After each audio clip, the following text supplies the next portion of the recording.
après avoir enseigné les fidèles de la mosquée Hassan II vendredi dernier sur l'attitude d'un bon croyant. L'imam Tidjani Babagana est allé dans la continuité de ses enseignements afin d'amener les croyants musulmans à façonner leur comportement. Cette fois, l'imam a entretenu les fidèles sur la puissance du Coran, ce livre sacré qui doit inspirer et guider tous les musulmans.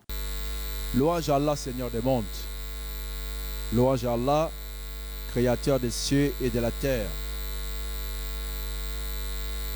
Allah subhanahu wa ta'ala a fait descendre le Coran al-Karim comme étant une miséricorde, un guide, une législation pour les croyants, une constitution pour les croyants.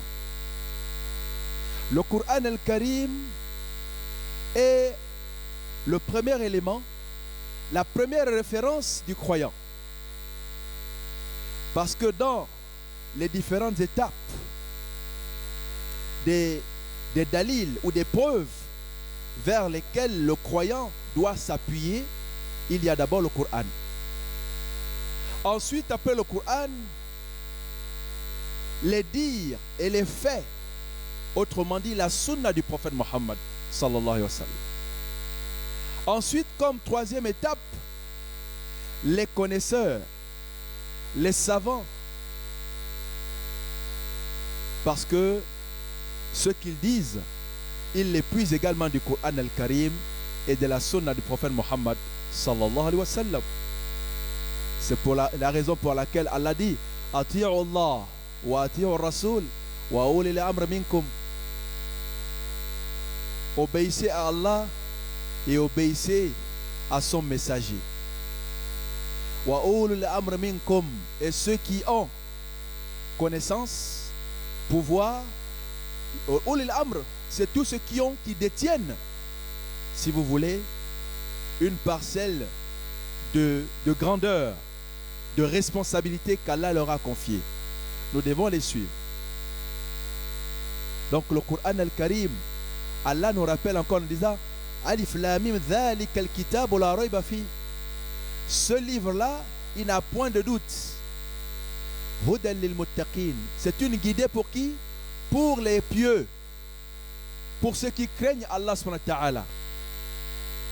Et dans le Coran al-Karim, nous avons toutes les références pour que le musulman soit un bon croyant. Et nous allons continuer à prendre des versets qui vont dans ce sens-là. Allah subhanahu wa ta'ala dit wa qulu linnasi hasan aw husna. Wa qulu linnasi husna. Dites aux gens, lorsque vous parlez, dites-leur du bien. Parlez en bien. Lorsque vous vous exprimez, votre langue, votre intention, votre cœur, mettez-les toujours en harmonie. Et quand vous parlez, il faudrait que ça soit toujours dans le sens du bien.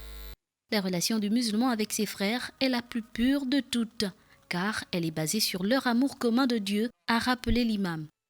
Nous sommes des croyants, des frères. Allah subhanahu wa ta'ala, qu'est-ce qu'il dit? Innamal mu'minuna ikhwa. Fa aslihu bayna akhwaykum. Les croyants sont des frères. Établissez la concorde entre vos frères. Établissez l'équilibre, l'harmonie, l'amour entre vos frères. Parce que vous êtes des frères. Et c'est quoi les frères? Vous êtes des frères dans la foi. La vraie fraternité, les connaisseurs ont dit, et le prophète Mohammed l'a dit, c'est au niveau de la foi. Ce n'est pas la fraternité sanguine, ce n'est pas au niveau du sang. Allah, lorsqu'il parle, il est clair. Ta'awana ala al-birri wa taqwa. Entraidez-vous dans la piété et la crainte, wa taqwa, la piété. Wala ta'awana ala al-ith wa al-udwan. N'entraidez-vous pas, il ne faut pas vous entraider entre vous dans le péché et l'animosité, la haine. L'islam, le croyant musulman, wallahi, chers frères et sœurs en islam, cette religion, elle appartient à Allah. Nous sommes des adeptes.